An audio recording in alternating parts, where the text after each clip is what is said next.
Good evening, and many thanks for joining us again on this week's edition of your favorite program, the Hilltop Mansion. My name is Kelvin Samuel, and I'm the presenter.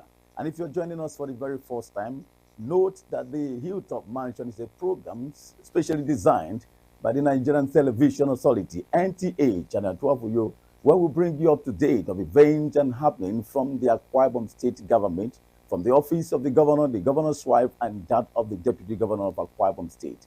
And in this week's edition, we are loaded with recent events which were captured for your viewing delight. But before we go into what we have for this week, let's take a short break here. Thereafter, we will continue. Have you ever missed out on any events or activities of the governor, first lady, or the deputy governor of Akwa Ibom State? Worry no more. Hilltop Mansion got you covered. Hilltop Mansion is a program of the Nigerian Television Authority, NTA, Uyo, specifically designed to showcase the day-to-day activities of the Arise agenda.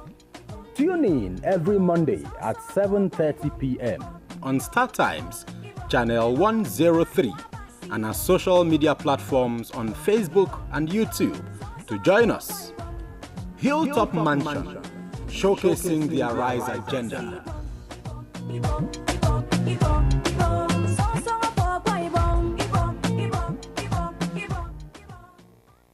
Welcome back, and many thanks for staying tuned. Now we will begin this edition with the meeting between the governor and the Muslim community in the state, where as a father, he joined them to break the Ramadan fast.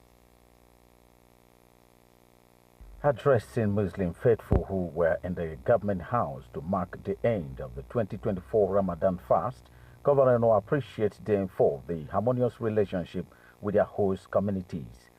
He reassures that Akwa Ibom State government under his watch will continue to encourage the peace and unity of all residents, irrespective of tribes and religious affiliations. He further advised them to caution the headers among them to be mindful of people's farms this farming season, noting that the state government is currently encouraging residents and indigents to join the agricultural revolution ongoing in the state. As we live here, you are part of us, and we want to ensure that everybody benefits in some sort. This loan we have extended to the, let me say, the Arewa group tonight, the interest-free loan. We'll do the same to the Yoruba community, we'll do the same to the community, we'll do the same to the Niger Delta community. It's 200 million each of those groups. Quickly they can get together and give us their leaders. If you want to guarantee all of them, that's up to you, but these loans are going to be repayable. Earlier, leader of Hausa community in Akwa Ibom State, Alhaji Hassan Sadauki, while appreciating the governor and people of Akwa Ibom State for the peaceful coexistence over the years, reassures that his people will continue to be law-abiding while in continuous prayers for the state government. We being the Muslims as a secular here, we find it difficult if we don't have access to that government facilities. So like Your Excellency to be introduced. Thank you all very much. We really appreciate you for the fatherly role you played for us, more especially the palliative. Muslim community in Akwa Ibom State were in the government house to break the Ramadan fast with the governor. Now, moving forward, the governor also inspected a number of projects across the state, including the Dakada Skill Acquisition Center, which is set to open soon. The governor, who on arrival was conducted round the center by the project consultant, expresses satisfaction with the standard of facilities on ground. He commends the immediate past governor for the initiative, which he says will help equip the youth with needed skills for self-development. Because this is supposed to be a self-sustaining institution. I agree government will kickstart it, but government will not continue to fund it. With all of the things government has done here already, I believe Akwa Ibom is ready to train our skilled manpower for the rest of the world. I'm pleased about what I've seen here, The governor also inspected the low-cost housing for civil servants, which he assures will be completed and put to use in record time. I've asked that they put water, they will put work on the school, work on the primary school, the secondary school, and give them a health facility and put a police station there. So you have a full community, you know. Uyo is really becoming crowded, so move a little bit. Also inspected were the two low-cost buildings in the Bionebom local government area. Also within the week, in the course of the second State Executive Council meeting in the month of April, the commissioners presented a progress report on the various programs in their various ministries. Addressing Government House correspondents shortly after the meeting, which is the second so far in the month of April, the Commissioner for Information in Yememobong says the council received project and program reviews from different ministries, departments and agencies indicating that 2 out of the 21 ongoing projects in the One Local Government One Project initiative have been completed, while 19 others are ongoing. The Ministry of Agriculture and Rural Development, where the Honorable Commissioner presented a status report on the administration's drive for food sufficiency and security, highlighting the proposal for cassava, the push for increased cassava production, where improved cuttings would be made available. Also, the administration's disposition towards increased production of cocoa, rice, and other staple foods around here. She also informed that the Arise Ibom model farm, which is modeled after the Shanghai farm, is on course, and that land preparation activities are actually going according to time schedule. In the Bomled, the report indicates that 800 persons have been trained, while 400 million naira have been approved for disbursement at 500,000 naira per person. Council granted approval for the increment of pension for pensioners who retired before 2012, effective April 2024. The director of the Sexual and Gender-Based Violence Directorate in the Ministry of Justice presented a status report indicating that 1,349 cases of sexual and gender-based violence have been prosecuted, with many convictions secured. The Arise Compassionate Home also witnessed progress, with 31 houses near completion out of the 100 earmarked for the year, among other reviews. The Hilltop Mansion was also on hand to capture the Arise Scorecard Season 1, where commissioners of information, that of the Ministry of Economic Development, Agriculture, as well as the chairman, Akwa Ibom State Bulk Purchase Agency, presented a progress report on their various activities. The Ministry of Agriculture was merged with the Ministry of Rural Development, which also had a component of cooperatives in it. So it was rural development and cooperatives, which now is merged to agriculture, which is now agriculture, rural development, and cooperatives. He was insightful in doing this. Why do I say so? Because we find that the cooperative system is a system that can be used to increase food production in every state. I've worked on a project where over 4,000 women cooperative groups were given agricultural loans for production, and I've seen how that system worked effectively. And at the time, the project loan happened to be, the loans given in that intervention happened to be. And what were we able to achieve in that instance? We saw that so many women, we were able to reach out to so many women under that platform. So, and I see that, what do I say, His Excellency had foresight, because once you put people into groups, they pool resources together. Labor is a major issue in agricultural production. They pool labor together, they can easily access finance. Their production will be increased. It will be now on a commercial basis, no longer on subsistent level. Then it's easy for them to access finance and cross-guarantee each other in the event that they are given access to finance. If they are given loans, for example, it's easy to recover such loans than if they were given individual loans, because they come together as a group. So why did he do this? He did this to make people come together more and increase production. Because when you come together as a group, the level of production you will do will be higher, the hectareage of land will be higher, and so many other factors. So that's why we had this verification of cooperative groups in the ministry some weeks back. And we said, if you are in a cooperative group, come for validation. And if you're also an individual farmer, you come for validation. We'll go for verification to find out where your farms are using GPS. And why are we doing this? So that when these inputs are given to you as cooperative groups, we can trace back and know that this is what was given to you. We can measure the impact of what was done. And when we give you whatever support, whether input, access to finance, or training, we can buy off you and reduce the effect of what the middleman is doing to, by reducing the profit margin of the farmers. And so many other benefits come in within that line. So we see that that was very visionary. Beyond that, he also went further to say that the local government area should gift lands to government for farming. And he also went further to say that local government areas should have farms. Why is he saying you should give land to farmers? Because the land tenure issues have been major issues in agricultural production. So many people had issues with access to land. So when these lands are gifted to government and further given to people to farm with a lot of support, we know that we are going to increase production in that regard. Beyond that, he's gone further to collaborate with donor funders, the World Bank, the United States Department for Agriculture, French Development Agency, to see how to support agri. And how are they doing this? One of our the projects, Rural Access and Agricultural Marketing project called RAMP, is going to fix 486 roads in the state. And most of them are rural feeder roads. Why is it important to fix these roads? Is that farmers will have easy access to enter their farms and also leave their farms with their agricultural produce.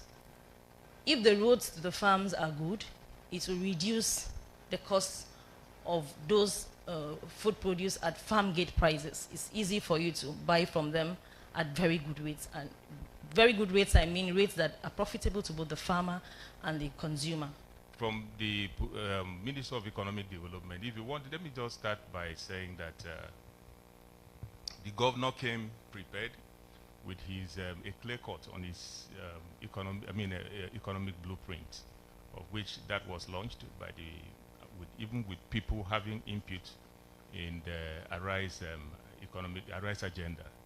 And this was after that the governor went into work, started work in NS, and if you look at what has in the world, in 2020 there was COVID-19, you know, that brought so much economic crisis to the world, and the people of Nigeria were not left out, and the people of Akwa Ibom State, they were, you know, involved too. And judging from trying to get over the effects of COVID-19 was the Russia-Ukraine war, of which that alone, you know, brought another economic crisis to the world. And while we were trying to get out of, as a government, trying to get out of that, there was fuel subsidy removal, you know, in the country that, you see, you cannot, that brought hardship and high cost of living in the country. And as a result of that, many, as a forward-thinking government, the government has embarked on a couple of programs that has, to cushion the effect of this crisis. And one of them is this food sufficiency and security. Because I think when you have food in the country, in the state, people is going to reduce crime. You know, the crime rate in the country, in the state, will be reduced, and people will be fed. And at the end of the day, the government, the government don't even sit down to get this done. They are, the government is involved. You know, they are involved in the provision of this food. These intervention areas, because I spoke about COVID-19 the other time. You know, and what came up after COVID-19, the result intervention came from the government, whereby in Akwa Ibom State you have AKKs, at the center you have NGKs, then this is AKKs in Akwa Ibom. And this we have been consciously with the support of His Excellency, implementing the program. Our aim is just very simple. And if I still have more time, I would like to say that all of you will assist us. I would like all of you to assist us to ensure that you report something that we are doing correctly. Even the one we are not, they will say they will not succeed. Politicians, they want to capitalize on it. They want to take over this thing. No, please. What I want to advise the public is that when you see a new program like this, yes, it might be difficult, it might be strange. Please try as much as possible to support the program first. Pray for it, allow it to be tested so that you know whether the program will work. Don't just start saying the program will not work, because so many people say, this program is politicians that they want to, it will not work. But I want to tell you, this program is going to work. Whether the devils like it or not, this program is going to work.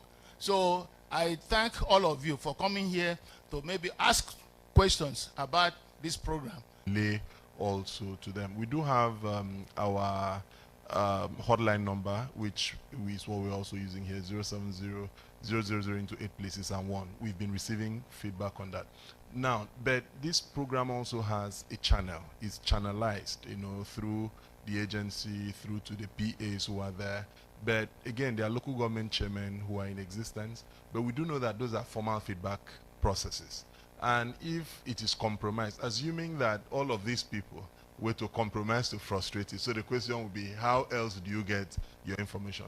So certainly, you do know that at the Ministry of Information, we keep open channels with all of you to be sure that immediately you have this information you send to us, which some of you have been doing. I was with Edwin Ebiese the other day, and he listed what the challenges are, and we forwarded to those people where he also mentioned about, and we get those feedback, and we try to feedback again to you, which is an ongoing process. So feedback is not stagnant. So while we have the channelized feedback, which is formal, because we have processes. The local government also has processes. The local government chairmen are involved. The agency also has their own independent feedback and monitoring. Sometimes they do scheduled visits, sometimes they do unscheduled visits.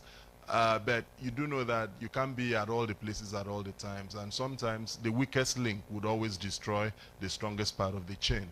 So, which is why we are having this. So this is a feedback process too, where we are hearing from you. Away from what we're doing here, we have relationships with all of you in the media. We have citizens reporters whom we send. We have information officers in all the 31 local government areas, and we make sure that, and some of these people go incognito into these communities. That's how we were able to know the villages and communities that had issues when we had, when we sent the last set of palliatives that government sent through the village committee. Remember that we had stated village committee. We made sure that even members of the opposition parties were members of the sharing committee. We still went ahead to find out in some of the communities where these things did not go right, because we have both the known and unknown means of making sure that these things get there. Where they don't, we also have a way of tracking to make sure that we can fix it. So that's that for that. Just before, on the issue of anti-grazing, the governor's disposition is first consultation, consolidation before confrontation. There is absolutely no way you're going to do enforcement. Of course, that is clearly confrontational. And the governor has used different channels to discuss with them. And I said so that the last iftar that he had with the Muslim community, he clearly, away from pleasantries, the entire discussion centered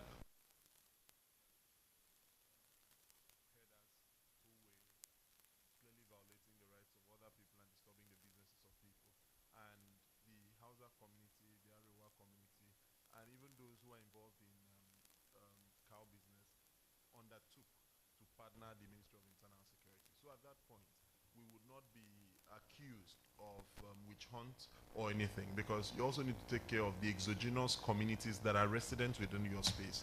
And so the governor used that opportunity to discuss with them, and we have their commitment, so that wherever we find herders whose cattle are destroying agri products, they have no other name than vandals and criminals and trespassers.